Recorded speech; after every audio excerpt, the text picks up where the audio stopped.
Grizzly Chapana, tienes falta.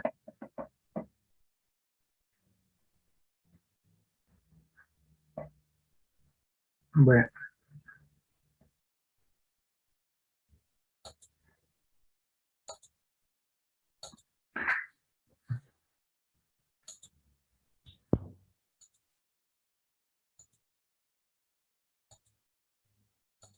Ya, ahora sí. Entonces, cuando hablamos de síndrome miasténico, hablamos de 3 patologías: la miastenia gravis, el Eaton-Lambert y el botulismo. ¿Se está escuchando? Sí, doctor. Sí, doctor. Perfecto. Vamos a hacer un pequeño resumen de la miastenia gravis. Ya lo hemos visto en la anterior clase. A ver, no se olviden que el síntoma importante en los 3 síndromes miasténicos es la fatigabilidad muscular, el cansancio muscular. Hablando de la miastenia gravis, les decía, es una enfermedad autoinmunitaria producida por los anticuerpos contra receptores de acetilcolina. No se olviden que hay otros 2 anticuerpos también, el anticuerpo anti-MUS y el anticuerpo contra la proteína 4. Pero el ACRA es el más importante. Que este cansancio, esta fatigabilidad muscular en la miastenia gravis aumenta con las horas del día, con la actividad, de tal manera que al despertar un paciente miasténico está bien, pero a medida que pasan las horas, a mediodía y en la tarde prácticamente el paciente ya está totalmente fatigado, cansado. Es decir que en la miastenia gravis la fatigabilidad muscular aumenta con la actividad, con las horas del día, mejora con el reposo, de tal manera que las horas de la noche con el reposo hacen que el paciente por la mañana vaya a despertar bien.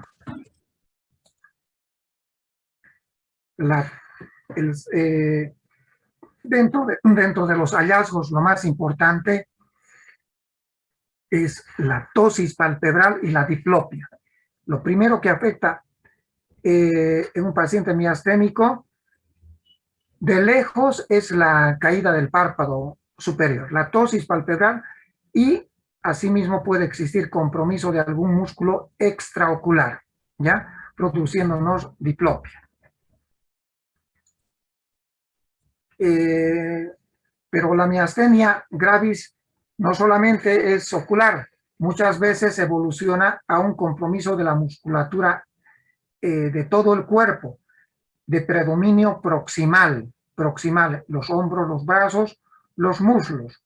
Entonces, cuando la miastenia gravis, además de ser ocular, compromete los músculos de las 4 extremidades, se conoce con el nombre de miastenia gravis generalizada. El diagnóstico es clínico, pero apoyado por la determinación de anticuerpos contra receptores de acetilcolina. No se olviden que son anticuerpos contra receptores de acetilcolina postsinápticos, ¿ya?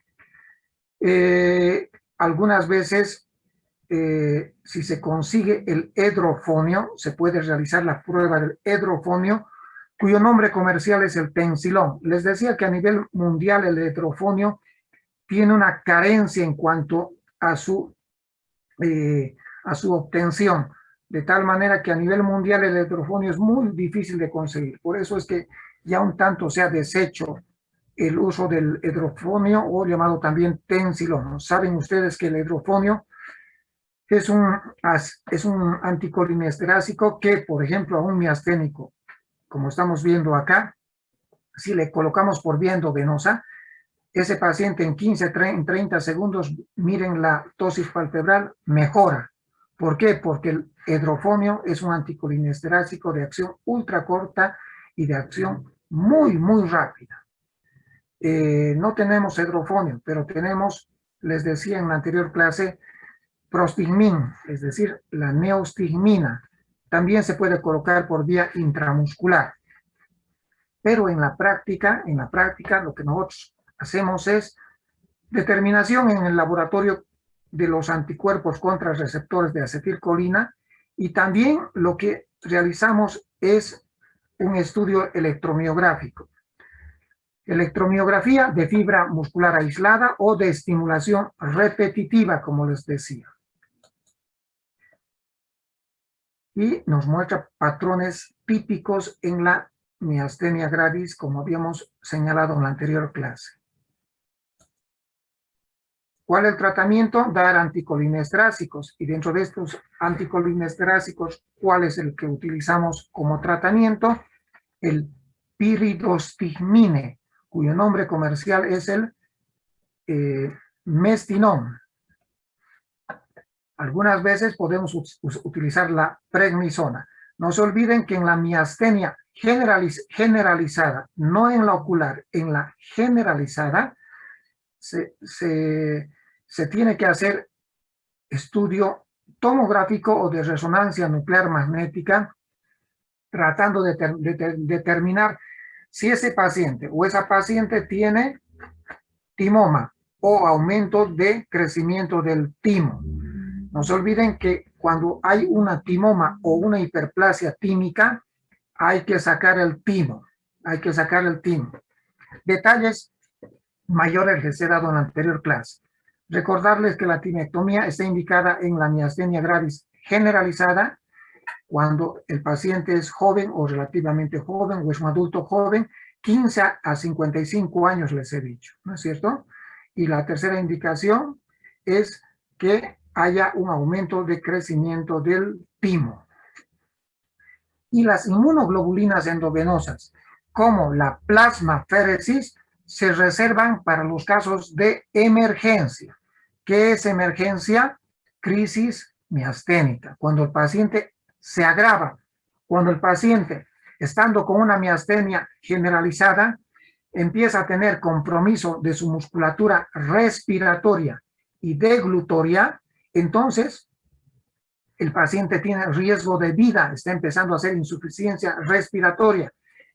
En estos casos se denomina crisis miasténica, y las crisis miasténicas deben ser manejadas en un servicio de terapia intensiva por la posibilidad alta de ventilación mecánica.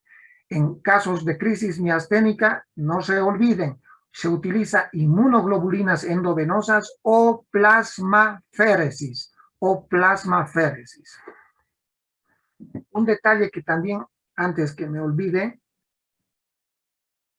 es cuando el paciente está tomando anticolinesterásicos y en dosis elevadas, un paciente puede sobredosificarse, intoxicarse, entre comillas, con anticolinesterásicos. Por lo tanto, en su organismo va a existir mucha cantidad de ¿qué? Acetilcolina. De acetilcolina. Y cuando hay mucha cantidad de acetilcolina, por una sobredosificación, una intoxicación por anticolinesterásicos, ejemplo, el que utilizamos en la miastenia gravis, el piridostigmin, el Mestinon, ¿qué es lo que se va a producir? Una crisis de acetilcolina, una crisis de aumento en el cuerpo de acetilcolina. ¿Cómo la llamaríamos a esta crisis? Crisis Colinesterásica. Colinérgica. Colinérgica. Crisis colinérgica, que es muy diferente a la crisis miasténica. Muy diferente. En la crisis colinérgica se puede parecer a la crisis miasténica. ¿Por qué? Porque también puede existir insuficiencia respiratoria. Pero en la crisis colinérgica, jóvenes, hay, escuchen, miosis, lo que no existe en la crisis miasténica. En la crisis colinérgica, que también hay sequedad de boca y estreñimiento, lo que no ocurre en la crisis miasténica. Entonces, tomen en cuenta la diferencia entre una crisis miasténica y una crisis colinérgica. Bien, Esos grandes rasgos como resumen de la miastenia gravis. Y también recordarles, o mejor dicho, mencionarles que en la miastenia gravis, jóvenes, existe una prueba empírica que a un paciente que tiene miastenia gravis y que tiene una ptosis palpebral, ya sabe, puede ser unilateral, generalmente el comienzo es asimétrico, unilateral o con el transcurso de los años puede ser bilateral. Les decía, en una ptosis palpebral existe una prueba empírica que consiste en colocar una bolsa de hielo. Se les coloca una bolsita de hielo y el paciente mejora la ptosis palpebral. Después de unos 5 o 10 minutos se le quita la bolsa de hielo y el paciente abre su ojo.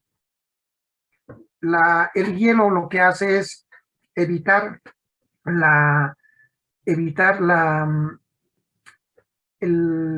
degradación, evitar la inactivación de la acetilcolina en la placa neuromuscular. Dicho de otra manera, ¿qué es lo que hace la bolsa de hielo? Inhibe también, ¿a quién? ¿A qué enzima? Acetilcolinesterasa. Inhibe también a la acetilcolinesterasa. Veo que la mayoría está comprendiendo. Muy bien. Sigamos. Eso en cuanto a la miastenia gravis. Ahora vamos a hablar de los otros dos síndromes miasténicos. El síndrome de Eaton-Lambert. El síndrome de Eaton-Lambert es otro síndrome miasténico. El síndrome de Eaton-Lambert, como fisiopatología, es una enfermedad también autoinmunitaria. Es una enfermedad autoinmunitaria donde los anticuerpos jóvenes, miren cuál es la diferencia. Donde los anticuerpos van a ir a inhibir, a bloquear la presinapsis. La presinapsis. No se olviden que la miastenia gravis es postsinapsis. Bloqueo de los receptores postsinápticos, ¿no? En el Eaton-Lambert existen anticuerpos contra receptores del calcio presinápticos. Entonces, en el Eaton-Lambert, estos anticuerpos, ¿qué van a producir? ¿Qué van a bloquear? Van a bloquear la entrada de calcio, receptores presinápticos de calcio, ¿ya? Presinápticos de calcio. Estos receptores presinápticos de calcio son voltaje dependientes. Entonces, al bloquear estos receptores de calcio, ¿ya? En la presinapsis, ¿qué va a pasar? No se va a liberar acetilcolina. No se libera acetilcolina. Entonces, en el Eaton-Lambert, el bloqueo es presináptico. En cambio, en la miastenia gravis, el bloqueo es postsináptico. Como por lo tanto, la terminación nerviosa no libera acetilcolina, pues ocurre que no va a existir contracción muscular. Y si no hay contracción muscular, por lo tanto, hay cansancio, hay fatigabilidad muscular. ¿Por qué? Porque no está existiendo liberación de acetilcolina. ¿Cuál es esta enfermedad? Antes de hablar de la clínica, decirles que esta enfermedad autoinmunitaria está muy, muy estrechamente relacionado con algún cáncer del cuerpo. Y el más frecuente, el cáncer pulmonar. Por eso es que el Eaton-Lambert hoy en día se considera como un síndrome paraneoplásico. ¿Qué quiere decir? Que el Eaton-Lambert puede estar ocultando un cáncer. Dicho de otra manera, el Eaton-Lambert puede acompañar a un cáncer o puede adelantarse a las manifestaciones de un cáncer. ¿Qué hacemos nosotros cuando tenemos un Eaton-Lambert? Buscamos un cáncer, jóvenes. El más frecuente, les he dicho, pulmonar. Puede ser un cáncer hepático, puede ser un cáncer de colon, puede ser un cáncer de mama, cualquier cáncer. El más frecuente, el cáncer de pulmón. El Eaton-Lambert también, hoy en día, también puede presentarse en otras enfermedades autoinmunitarias, como por ejemplo el lupus eritematoso sistémico, la artritis reumatoidea, el síndrome de Sjögren, etcétera, etcétera. Ahora sí vayamos a ver lo más interesante. ¿Cuál es la clínica del Eaton-Lambert? El Eaton-Lambert se presenta más frecuente en varones. Más frecuentemente se presenta en varones. 40 años a 50 años es la presentación más frecuente. 40 a 60 años, la presentación más frecuente. No quiere decir que antes o después no vaya a presentarse. Es más frecuente a esa edad, de 40 a 60 años. Más frecuente en varones, les decía. ¿Cuáles son los síntomas? Sequedad de boca, un síntoma muy frecuente, la sequedad de boca. La debilidad. ¿Y en qué consiste el síndrome miasténico del Eaton-Lambert? Esta debilidad, jóvenes, esta fatigabilidad se va a presentar más frecuente en las extremidades inferiores, de predominio proximal, de predominio proximal.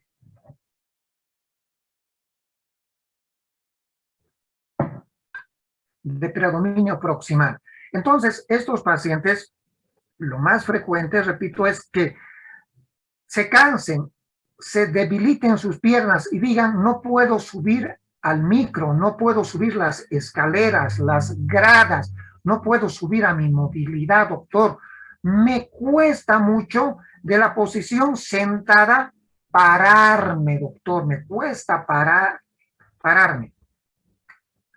Esta debilidad, si bien es cierto, es más frecuente en las extremidades inferiores, también puede estar presente menos frecuentemente en las extremidades superiores, mucho menos frecuente, y mucho menos frecuente en la musculatura ocular y facial, mucho menos frecuente. Lo más frecuente, repito, el compromiso proximal de las extremidades inferiores. En el Eaton-Lambert también tenemos arreflexia o hiporreflexia osteotendínea. Arreflexia o hiporreflexia osteotendínea. En el Eaton-Lambert, las pupilas generalmente tienden a ser moderadamente midriáticas, con un reflejo fotomotor disminuido. Entonces, jóvenes, cuando tenemos un Eaton-Lambert, no se olviden, debemos pensar que el Eaton-Lambert es un síndrome paraneoplásico y nos debe motivar a buscarle un cáncer o una enfermedad autoinmunitaria. No se olviden que la fisiopatología es presináptica, que el bloqueo es presináptico. Y finalmente, ahora vamos a hablar del tercer síndrome miasténico, el botulismo. ¿Qué ocurre en el botulismo? El bloqueo también, como están viendo, es presináptico. También existe un bloqueo presináptico. ¿Qué ocurre? Que la toxina botulínica, jóvenes, se introduce en la presinapsis, es decir, en la terminación nerviosa, y esta toxina botulínica bloquea la liberación presináptica de acetilcolina, hace que no salga acetilcolina. Como no va a salir acetilcolina, pues comprenderán ustedes que no va a existir contracción muscular, es decir, va a existir fatigabilidad muscular. ¿Por qué? Porque no está liberándose acetilcolina en la sinapsis. ¿Y por qué no se está liberando? Porque la toxina está impidiendo que se libere la acetilcolina. Ustedes ya conocen que el botulismo se contrae ya sea por heridas contaminadas o por la ingesta de alimentos. Y dentro de estos alimentos, ¿cuáles vamos a mencionar? Las conservas, las salchichas, los pescados, entre otros. ¿Qué característica, qué clínica tiene? El botulismo, saben ustedes, señores estudiantes, que se puede presentar ya sea en niños, en lactantes, en niños grandes, en adolescentes, adultos, ancianos, etcétera, etcétera. Se puede presentar entonces a cualquier edad. ¿Y en qué consiste la clínica? Esta fatigabilidad muscular. ¿En qué consiste el síndrome miasténico del botulismo? ¿En qué consiste? Que este cansancio, que esta fatigabilidad muscular es descendente. Es decir, que primero se compromete la musculatura facial, la musculatura ocular, la musculatura facial. Después se compromete la musculatura de las extremidades superiores y finalmente la musculatura de las extremidades inferiores. Por eso decimos que el compromiso muscular, ese cansancio muscular, es descendente, descendente.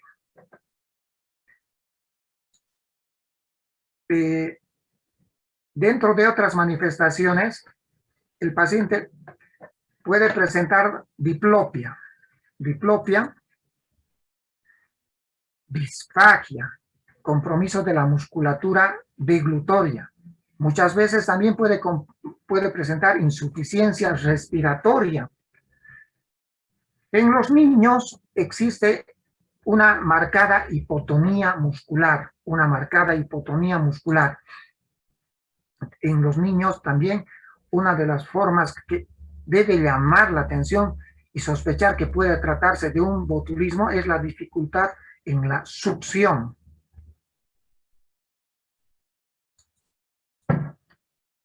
Existe estreñimiento. ¿Cuál es el tratamiento? Antitoxina botulítica. Me olvidaba en el Eaton-Lambert, ¿cuál es el tratamiento? El tratamiento se puede dar también anticolinesterásicos, es decir, piridostigmine. Se puede dar, estoy hablando del Eaton-Lambert. En el Eaton-Lambert se puede dar también lo mismo que en la miastenia gravis, piridostigmin, es decir, mestinol. ¿Cuál otro tratamiento? Se puede dar también, jóvenes, un medicamento que se llama las 3,4-diaminopiridina. 3,4-diaminopiridina.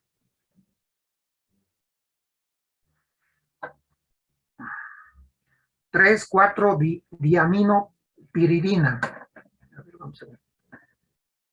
¿Está bien o quieren que les escriba?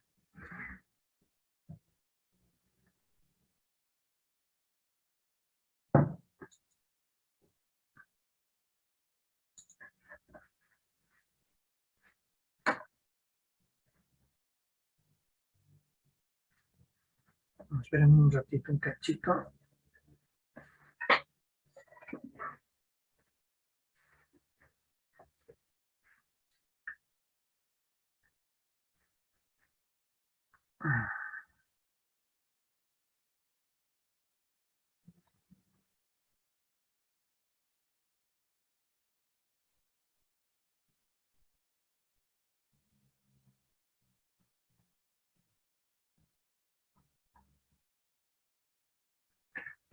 La 3,4-diaminopiridina. Hoy en día también se da otro medicamento, se está dando que es la guanidina.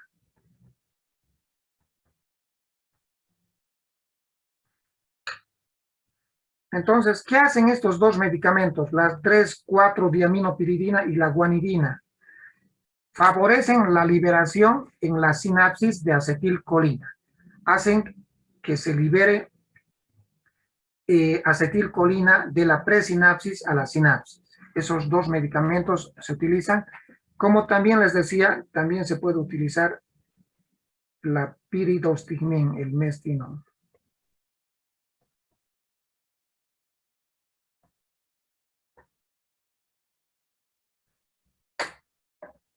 Bien.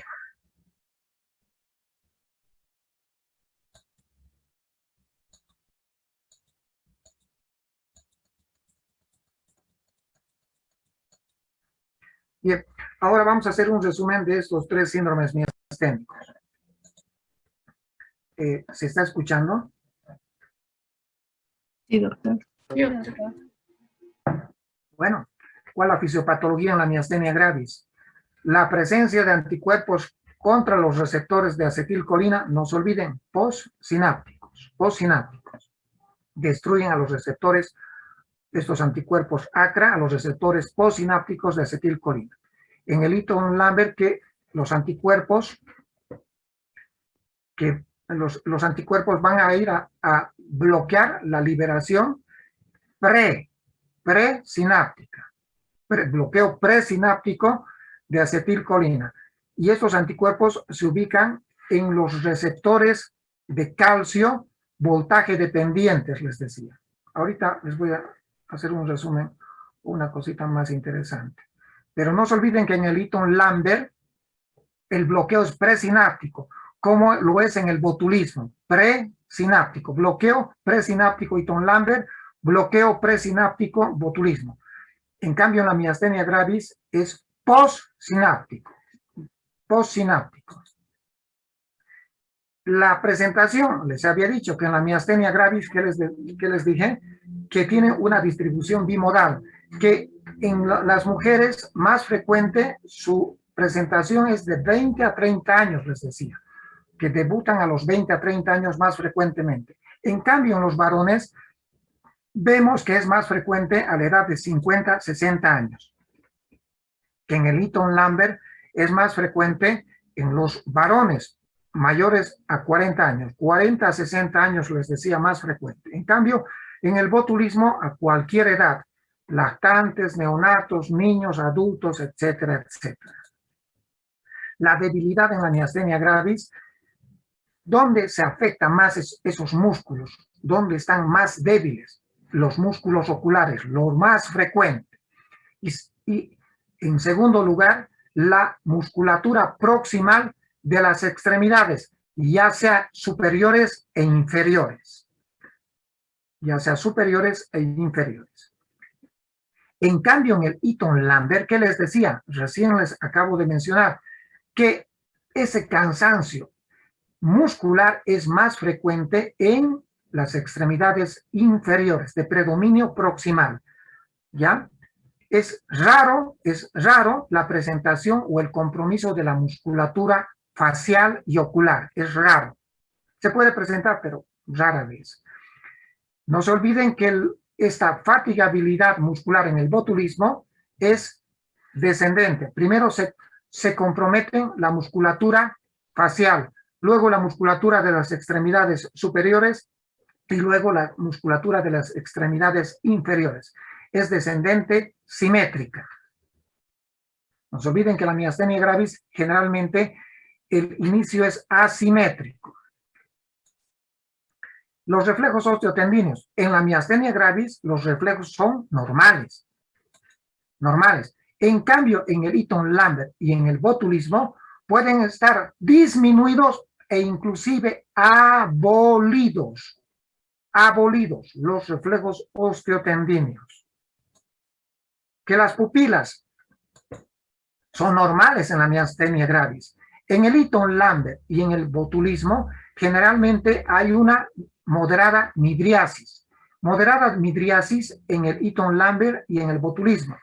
Y que el reflejo fotomotor está disminuido tanto en el Eaton-Lambert como en el botulismo. No se olviden que en la miastenia gravis no hay disautonomías, no hay alteraciones del sistema nervioso autónomo. En cambio, en el Eaton Lambert y en el botulismo estamos viendo que sí hay disautonomías. En el Eaton Lambert, otra manifestación frecuente dentro de las disautonomías es la disfunción sexual que presentan los pacientes.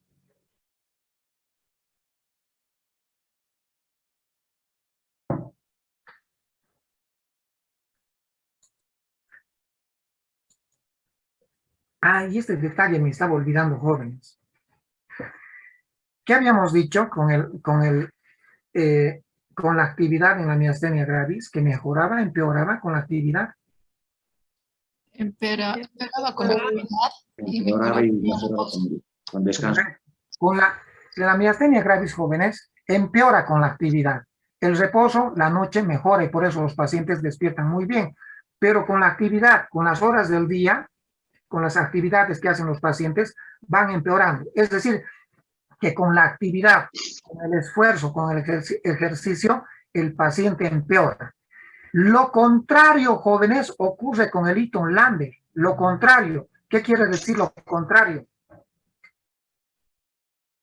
mejora con la actividad. Y empeora en el reposo. Correcto. Entonces, en la miastenia gravis existe una mejoría con el reposo. En cambio, y un empeoramiento con la actividad, con el ejercicio. En cambio, en el Eaton Lambert, lo contrario. Mejora con el ejercicio y hay un empeoramiento con el reposo. En el botulismo no hay mejoría con el ejercicio. ¿Cuál es el tratamiento? Anticolinesterásicos en la miastenia gravis. ¿Cuáles les he mencionado? El único que disponemos por vía oral, el piridostigmine, el mestinón. En el Eaton Lambert, ¿cuál es el tratamiento? El tratamiento, desde luego, si acaso nosotros descubrimos que hay un cáncer, el más frecuente, el cáncer de pulmón, entonces la evolución del Eaton Lambert va a depender del tratamiento de ese tumor, del tratamiento y de la evolución y del pronóstico de ese tumor. También, como medida coadyuvante, les he dicho que podemos dar anticolinesterásicos, que también les he dicho, 3,4-diaminopiridina, o también dar la guanidina. Cualquiera de esos tres medicamentos favorecen la liberación de acetilcolina en la sinapsis. Y dentro del tratamiento del botulismo, la antitoxina equina. El diagnóstico es clínico, los tres es clínico, pero ¿cuál es el apoyo? El apoyo en la miastenia gravis, no se olviden, el test de tensilón un poco obsoleto porque no conseguimos el hidrofonio, el nombre comercial es el tensilón, pero sí disponemos de la determinación de los anticuerpos contra receptores de acetilcolina. Sí encontramos esto. Ya saben que si el laboratorio nos determina que no hay anticuerpos contra receptores de acetilcolina, pues le haremos los otros anticuerpos, el antimus. Y en el exterior, les he dicho, si hay negatividad del ACRA, negatividad del antimus, se recurre al anticuerpo contra la proteína 4. ¿Para qué pedimos tomografía de tórax? Para ver si para descartar timomas. Timomas. No se olviden que miastenia generalizada y sobre todo paciente joven o relativamente joven, 15 a 55 años, obligación pedir la tomografía de tórax buscando un timoma. Si hay timoma o aumento de crecimiento del timo, hay que hacer la timectomía. En el Eaton Lambert, ¿cuál es el apoyo? El apoyo a la determinación de anticuerpos contra los canales de calcio. No se olviden que estos anticuerpos contra canales de calcio van a actuar en la presinapsis. ¿Para qué pedimos tomografía de tórax? O radiografía de tórax también se puede pedir en este caso. ¿Para qué? Para descartar cáncer de pulmón. Veo que han comprendido muy bien esta clase. Y les voy a mostrar unos dibujitos para que quede bien claro. Normalmente, jóvenes, esta es la presinapsis, esta es la terminación nerviosa, ya estamos terminando. para que quede totalmente claro. Miren, en condiciones normales. En condiciones normales tenemos la terminación nerviosa, que es la presinapsis, y la postsinapsis, que es el tejido muscular, donde están viendo los receptores postsinápticos. Receptores postsinápticos. En condiciones normales, para que exista una contracción muscular, pues la terminación nerviosa debe liberar, ¿qué cosa? Acetilcolina. Acetilcolina. Estas bolitas son acetilcolina. ¿Ya? Se está liberando acetilcolina. ¿Ya? Bien. ¿Y qué va a ocurrir? Se va a contraer el músculo. Se contrae el músculo. Esto es en condiciones normales. ¿Qué ocurre en la... Ah, perdón, pero me olvidaba. Que de la acetilcolina que se libera, no toda esa cantidad que se libera, como están viendo, no todas esas bolitas, van a ir a los receptores postsinápticos, sino que algunas de esas bolitas, algunas de esas acetilcolina que quedan, algunas van a ser metabolizadas por esta enzima, la acetilcolinesterasa. Por eso que el tratamiento de la miastenia gravis, les dije, ¿no es cierto?, que consiste en dar anticolinesterasa, tratando de bloquear a esta enzima. Bueno, pero ahorita vamos a ver eso. Entonces, la acetilcolina tiene un doble camino. Primero, actuar en los receptores musculares, en los receptores postsinápticos, haciendo que el músculo se contrae. Y otra cantidad es que desgraciadamente va a ser metabolizada por esta enzima que es la acetilcolinesterasa. ¿Qué ocurre en la miastenia gravis? En la miastenia gravis, miren qué pasa. Primero, la presinapsis, terminación nerviosa, músculo, postsinapsis. ¿Qué ocurre? Existen los ACRA, los anticuerpos contra receptores de acetilcolina, que ¿qué van a hacer? Bloquear, ¿qué están bloqueando? Los receptores. Los receptores de acetilcolina. Sinápticos de acetilcolina. Muy bien. Entonces, como hay bloqueo de estos receptores, ¿qué va a ocurrir? Se va a liberar acetilcolina. Se libera. ¿Ya? Se libera acetilcolina. Perfecto. Una cantidad de esa acetilcolina van a ir a estos receptores postsinápticos. Pero desgraciadamente estos receptores postsinápticos están, como están viendo, no sé si están viendo, están bloqueados. ¿Ya? Entonces, como están bloqueados por esos anticuerpos, no van a actuar. Por lo tanto, el músculo no se va a contraer porque estos receptores están bloqueados. Y en la miastenia gravis, cada vez van a existir menos receptores de acetilcolina, como están viendo acá. Menos pliegues, como están viendo acá, muchos pliegues, y acá pocos pliegues. Pocos pliegues. Y el resultado es que el músculo no se contrae. Y además de aumento esa cantidad, esas moléculas de acetilcolina que están quedando, van a ser también, además, eliminadas o degradadas o metabolizadas. Por lo tanto, ¿cuál es el tratamiento? Ya saben, pues, por lo menos no vamos a poder hacer nada, jóvenes, en los receptores postsinápticos, ¿de acuerdo? No vamos a poderles devolver estos receptores postsinápticos. No van porque están bloqueados, no vamos a poder hacer nada. Pero por lo menos haremos esto, que estas moléculas de acetilcolina que quedan en la sinapsis no se eliminen del todo. Y esto que no se eliminen de todo se lo consigue con los anticolinesterácicos, ¿ya? Con el mesquinón, es decir, con el piridostigmina. Entonces estas moléculas, al no ser metabolizadas, van a actuar en estos poquitos receptores que van quedando. Eso ocurre en la miastenia gravis. Ya saben, normalmente se libera acetilcolina y pero eso también aprendan. Normalmente, para que se libere acetilcolina, esto es un aumento. Escúchenme, normalmente para que se libere acetilcolina, tiene que entrar calcio. ¿Dónde? ¿Dónde tiene que entrar? ¿Qué es esto? La presinapsis. A la presinapsis. Normalmente entonces tiene que entrar calcio. ¿Ya? Y cuando estos receptores de calcio son voltaje dependientes, presinápticos.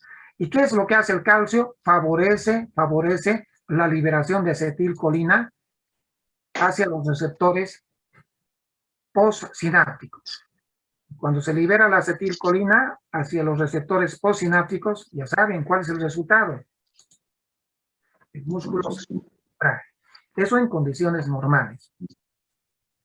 No se olviden que una pequeña cantidad de acetilcolina, desgraciadamente, va a ser metabolizado por la acetilcolinesterasa. Bueno, eso es en condiciones normales. ¿Qué ocurre en el Eaton-Lambert? En el Eaton-Lambert. Presinapsis, postsinapsis. En el Eaton-Lambert lo que ocurre es que se van a presentar anticuerpos, es una enfermedad autoinmunitaria paraneoplásica. Miren, estos anticuerpos que van a bloquear los receptores presinápticos de calcio, de los canales de calcio, voltaje dependientes. Y como se va a bloquear estos receptores presinápticos, ¿qué va a ocurrir? Que no va a entrar pues calcio. Y si no hay calcio, No se no libera. no hay liberación de acetilcolina. Y por lo tanto, el músculo no se contrae. Y finalmente,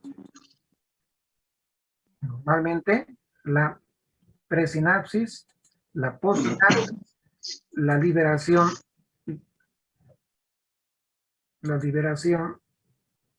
calcio, el calcio ingresando y la liberación de acetilcolina. Normalmente, entonces cuando se libera la acetilcolina, contracción.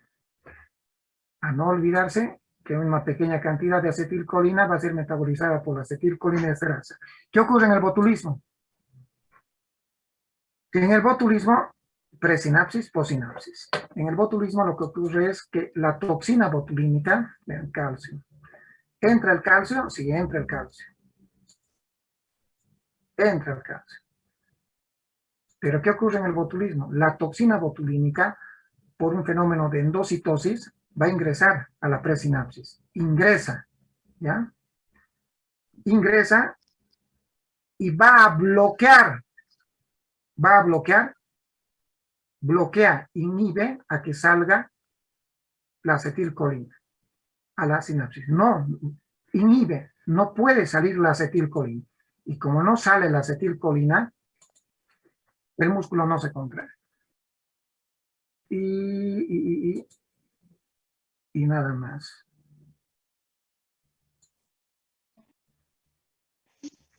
Dibujitos animados, ¿no? Espero que les haya servido. Más fácil no hay. Eso no lo van a encontrar ni en YouTube.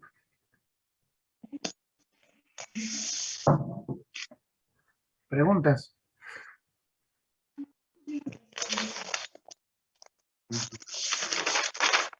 Tres síndromes miasténicos, les he enseñado. Doctor, disculpe, en el botulismo, aparte de la clínica, ¿habría otras herramientas diagnósticas? Claro, puedes determinar en el laboratorio la determinación de la toxina botulínica, si el laboratorio cuenta con esa herramienta.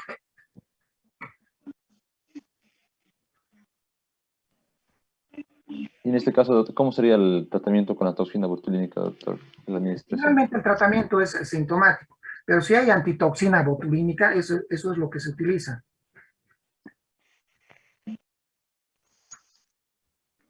Está bien, doctor, gracias. A ver. ¿Algo más? ¿Alguna pregunta? Ya, una clase relativamente corta. Creo que la próxima clase, perdón, la próxima semana también se va a pasar clases, ¿no es cierto? ¿Sí? Sí, sí, doctor. Hay una semana más y la subsiguiente es receso, ¿sí? Sí, No, son 2 semanas más, si no me equivoco. semanas. Hasta el 9 creo que es. Estamos avanzando muy bien, jóvenes. Muy bien. Ya, nada más. Voy a descansar. Nos vemos. Buenas noches. Hasta luego, doctor. Hasta luego, doctor. Hasta luego, doctor. Gracias. Hasta luego, doctor. Hasta luego, doctor.